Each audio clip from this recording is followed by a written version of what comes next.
Voice of Yoga.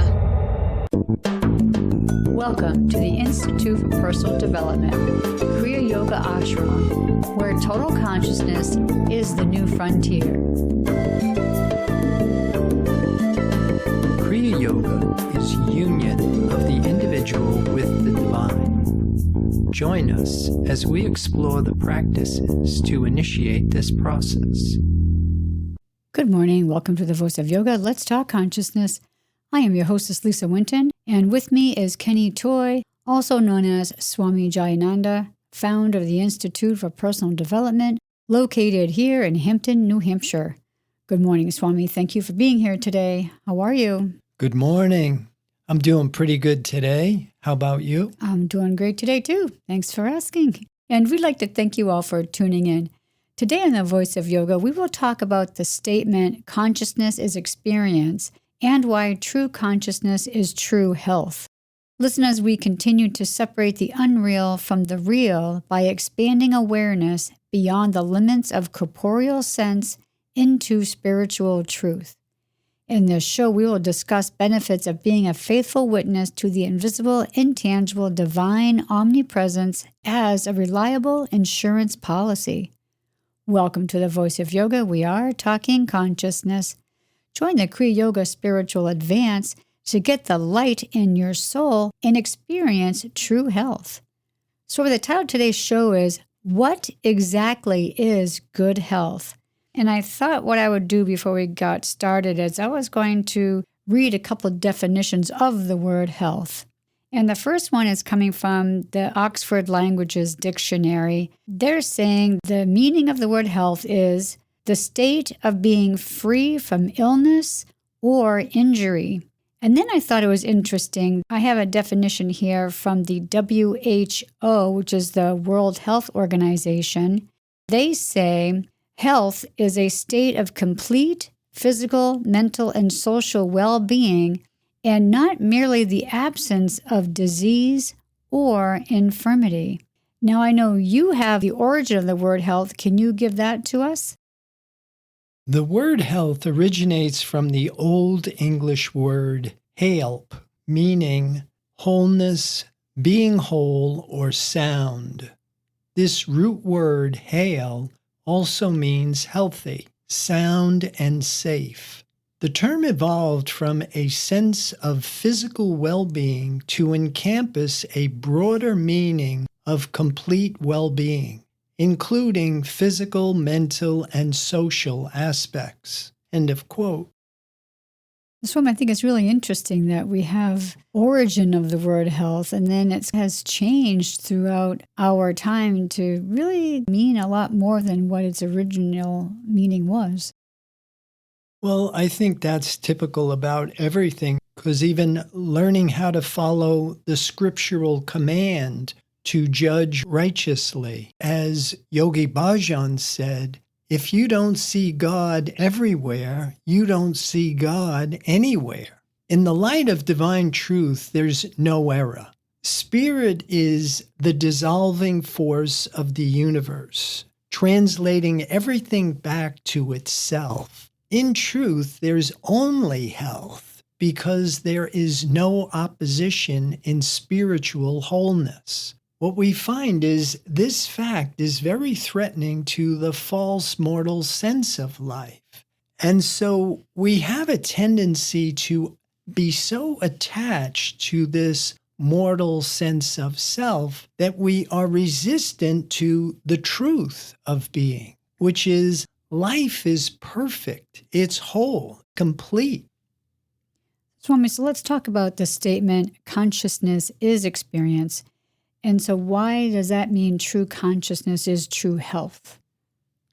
Yeah, consciousness is experience. What we are experiencing through our corporeal senses is what we are conscious of. It's one of the reasons why it's so valuable to have this form.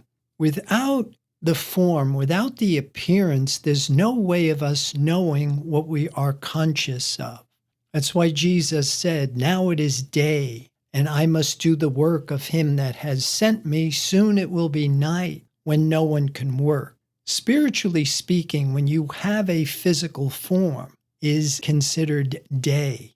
Night is when the form expires, and yet we continue through the astral plane. The idea here is for us to be liberated from the cycle of death and rebirth, the belief in mortality. And so consciousness is experience. We can use what is appearing in our corporeal senses as an indicator of whether we are sowing to the flesh, the mental material world of duality, driven by a belief in two powers, or am I a faithful witness to the divine creation, which is under the power of one perfect divine creative principle? And so in the Bible where it says, except the Lord build the house, they labor in vain that build it. This mental material world of energy is not the divine creation. The divine creation is functioning everywhere always, but it's not comprehensive to corporeal sense. The command in the Bible was repent, means think differently. We have to graduate from perceiving things through the five corporeal senses to knowing things with our seven spiritual senses. One of the reasons why in the Bible it talks about the Christ. The Christ is the saving aspect of truth. It's what makes the divine creation comprehensive to human consciousness. With the mind of Christ, we can perceive the divine creation. That's why the message of the Christ is heal the sick, reform sinner, raise the dead. Conscious awareness of the divine creation dissolves the mental material world of make-believe. And so true health is really when we are externalizing the divine idea. Are we talking about different levels of consciousness here? Would that be called super consciousness? Isn't there a term for that when we have reached that level, that highest level? One of the hardest things is to try and understand the infinite in finite terms. To answer your question, we do have statements like meditation. We have terms in yoga like samadhi, illumination, enlightenment. These are all words in a book. They are directly associated with experiences. The key here is to experience the realization of oneness, one being, which really requires graduation from being influenced by the mental material world of energy, duality, and your thought shifts under the jurisdiction of spiritual reality. Swami, that leads me into the next question I have for you. So let's talk about how we can continue to separate the unreal from the real. First of all, let's explain what the unreal is and how does that compare to the real. The unreal is anything that reports in the corporeal sense mind. The real is the invisible, intangible, divine, spiritual creation. A good rule to follow is God did not make anything that can die. Spirit is the changeless state of being. So once you start to see the changes in the external environment, then you know it is not made by the divine principle. And you treat it differently. We don't want to fear, love, or hate anything that does not have the divine quality. The scriptural command is to love God, love the perfection of being, the changeless state of being. But again, to know God, we need the mind of Christ. We need to graduate from thinking with 5 corporeal senses to knowing with 7 spiritual senses. And then, of course, consciousness is experience. When we are no longer forming thoughts and opinions, based on information coming through our corporeal senses, and we are conscious of the invisible, intangible, divine idea, then we stop thinking and we let divine mind do its thinking through our consciousness. And then that will externalize a completely different image. It will have the divine qualities. So if we were to separate the unreal from the real by expanding awareness beyond these corporeal senses, how would we go about to do that? Well, what I typically recommend is start with a belief in the divine creation. Build a mental landscape that will support the divine idea. Once you understand the allness of the perfection of being and you believe in that allness, your belief in the divine creation will then begin to graduate to faith in the divine creation, which will then start to externalize in your experience. And as James told us, faith without works is dead. If we are not conscious of divine truth, then we are still in the mind that can't bring forth the divine image. And so it's really a matter of finding this spiritual truth within. And we do that by no longer taking thought, but being silent and still. In silence and stillness, we invite divine mind into our awareness. It is thinking that is short-circuiting the divine principle. Swami, do you think there are some verses in the Bible that have some pretty good instruction? Like we know Jesus says, love your neighbor as yourself. Do you think that would be a good place for some people to start, is just recognizing what is around them is part of the allness, the oneness?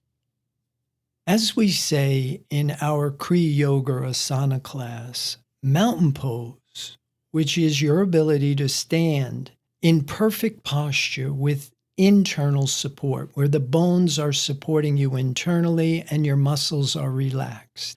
Mountain pose may not bring truth in consciousness, but truth in consciousness must bring mountain pose. To be spiritual is to be perfect, because that is exactly what God is. To be conscious of the divine creation must externalize perfection. So what does Jesus mean in Matthew 7:1? And I'll read it. Judge not, that ye be not judged. Let's go to Matthew 7:6, and I'll read that. Give not that which is holy unto the dogs, neither cast ye your pearls before swine, lest they trample them under their feet, and turn again and render you. End of quote. The idea of except the Lord build the house, they labor in vain that build it. Only the divine self is everywhere always, and anything that does not have divine quality isn't there.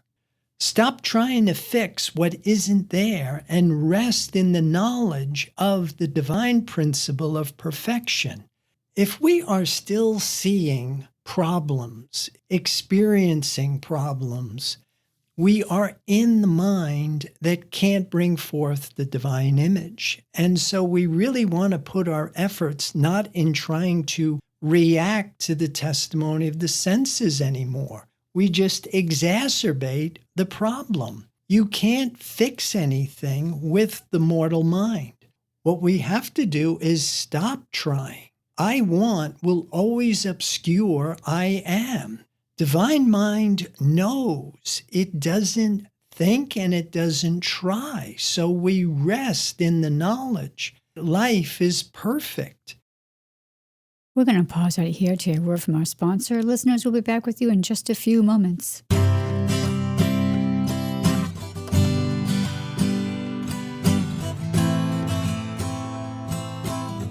Kriya Yoga Spiritual Advance at Institute for Personal Development Incorporated, Kriya Yoga Ashram, is a complete program for anyone looking to demonstrate divine law with scientific certainty.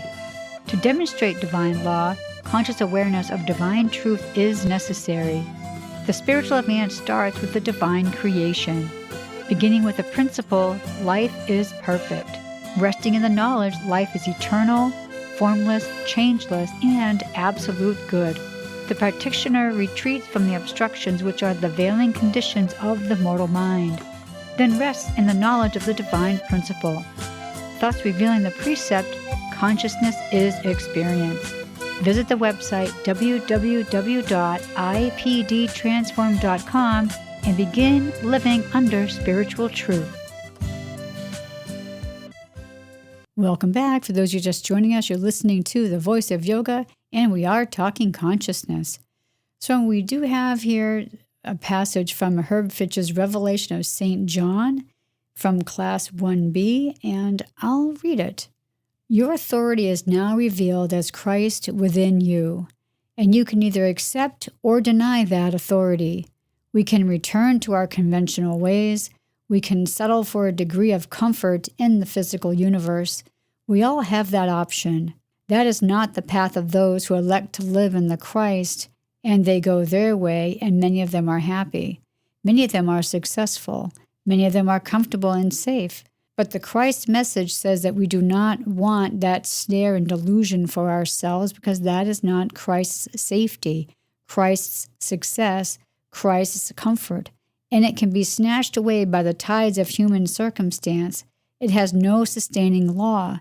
It has no substance of the Father. It is not a spiritual fact. It is a mental fact. And anything that is a mental fact is subject to the change of mind. This world is a mental fact. Revelation is the perception through soul of the reality that underlies the mental images of this world. The revelation then of St. John is going to bring forth that which underlies the images of this world, which underlies the conditions that today are called pollution, overpopulation, famine, poverty, war, violence, hate. These are conditions of this world. And right where they appear, as parts of group consciousness, right where even the weather appears, I, in the midst of these, stand in the permanent grace of the kingdom of God on earth, invisible to human sense, but always at hand. And you who elect to accept the essence of God, the Christ, as your substance, and the one life as your life, you are privileged to enter that kingdom on earth now, walking behind the visible, behind the appearances of war and desecration, behind the violence and the racism, behind the flowing of blood, on earth in a kingdom where there is peace now, where there is safety now, where there is health now. But don't try to walk in there as a mortal being in a body of flesh. You won't find the door. You can only walk in there when you have accepted yourself to be a living spirit. And then I, the Spirit of you, will take you into the kingdom of heaven on earth. End of the quote. Swami, what are some of your thoughts about this? Well, at least now we know why we reject my will for thy will. If we do anything with our personal sense of will, we can do it for good or for bad. It's just the nature of the beast. For every action, there is an equal and an opposite reaction. It's how material illusion deceives us. And so the more you start to understand what Herb is saying here, the less likely you are to fall for the idea of finite good. I really like what he said. It's not a spiritual fact, it's a mental fact. And mental material is dualistic. It's in constant change. It's not permanent. Spirit is the only self-existent power, the changeless state of being. And so if we settle for finite good, we continue to believe in finite bad, for that matter. We stay stuck in this limited sense of self. And as Jesus said, we will die in our sin. We are missing the mark. I like how Herb reminds us that We can think that we're successful and happy and comfortable and safe. And then he turns around and says, and it can be snatched away by the tides of human circumstance. Thus, I think, reminding us this is just a mental image. What do you think? Yeah, exactly. We're trying to build our consciousness in sand when we sow to the flesh. Eventually, we start to see there isn't really anything reliable or dependable in the mental material world of energy. And when we come to that point where we are ready to challenge our beliefs and concepts and theories, then a good place to turn is to spiritual science. The reason I like spiritual science so much is because it gets you out of the belief level. What makes it a science is spirit is a demonstrable principle. If we're not proving conscious awareness of this divine omnipresence, then we know it's not the divine omnipresence. It is my lack of awareness of it. And so learning a metaphysical or a mystical system becomes very helpful.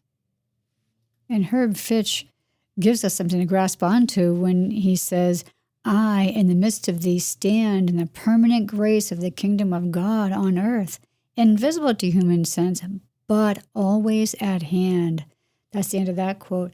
So we can do something. We can become this kingdom of heaven on earth. Yeah, provided we have eyes to see. It's important to know that we have to develop the faculty that will enable us to perceive the truth. There are things we can and we must do in order to induce this God experience.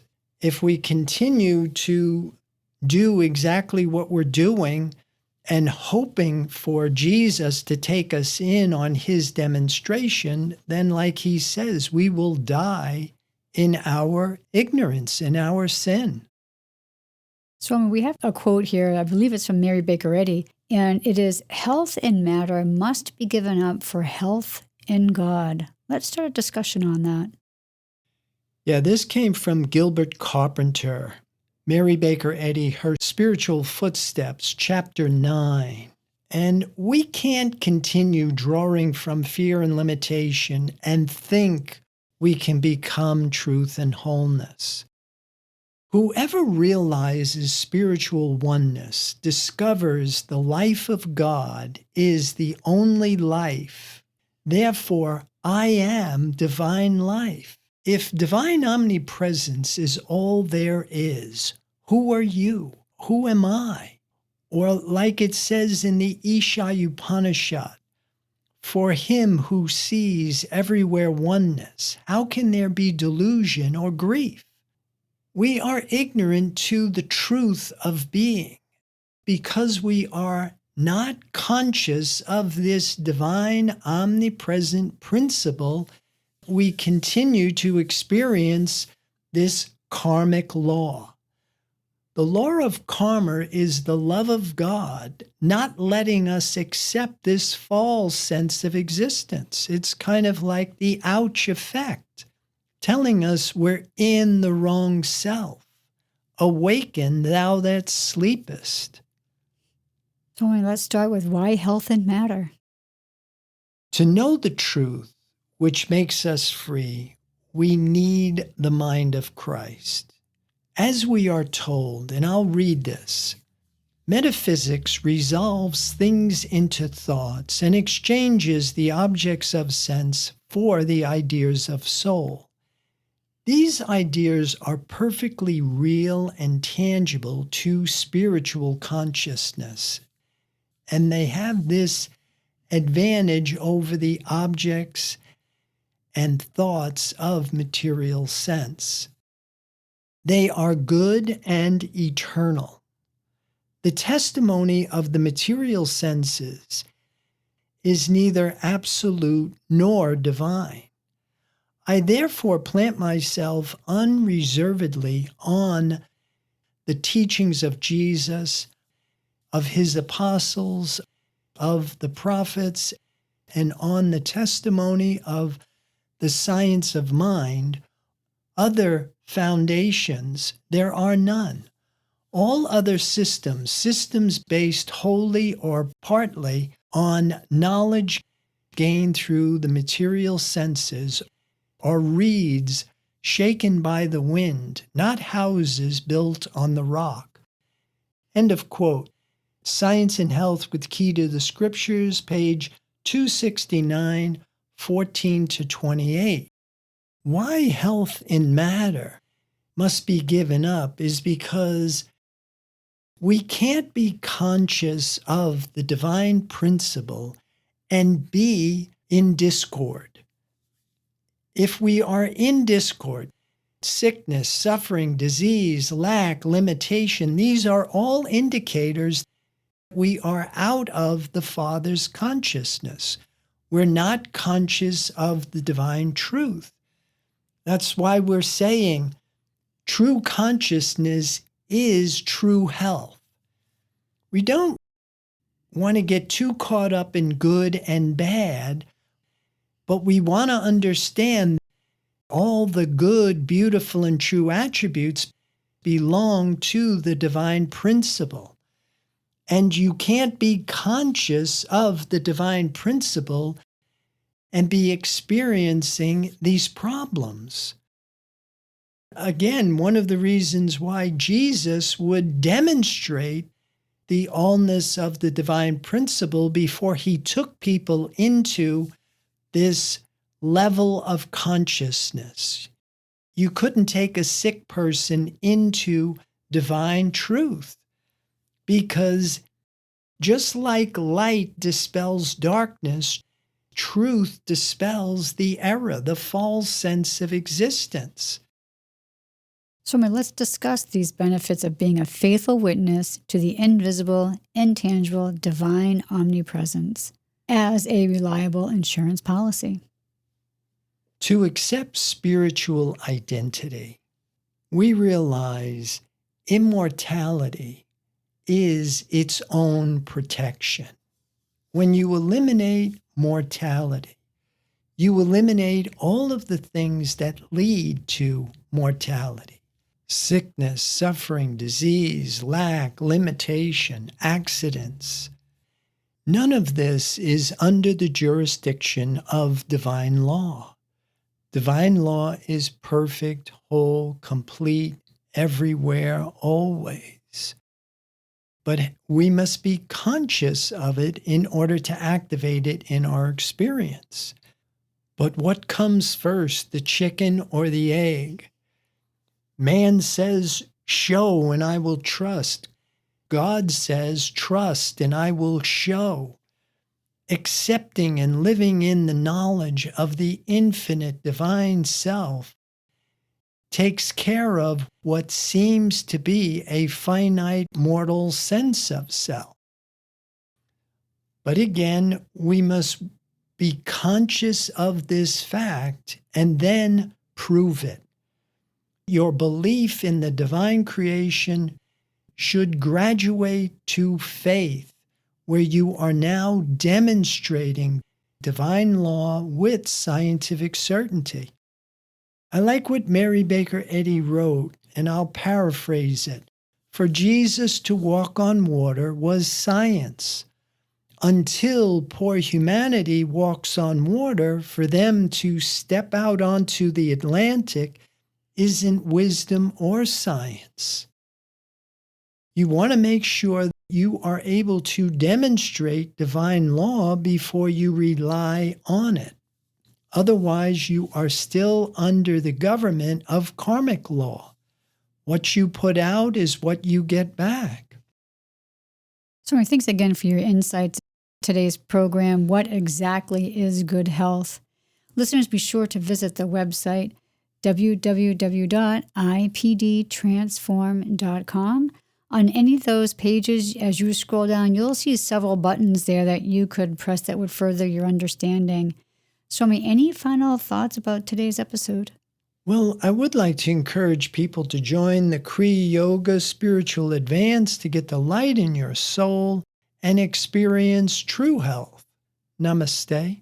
Thank you for listening to our podcast, The Voice of Yoga. This is Lisa Winton, along with Swami Jayananda, signing off. Have a wonderful Kriya Yoga realization.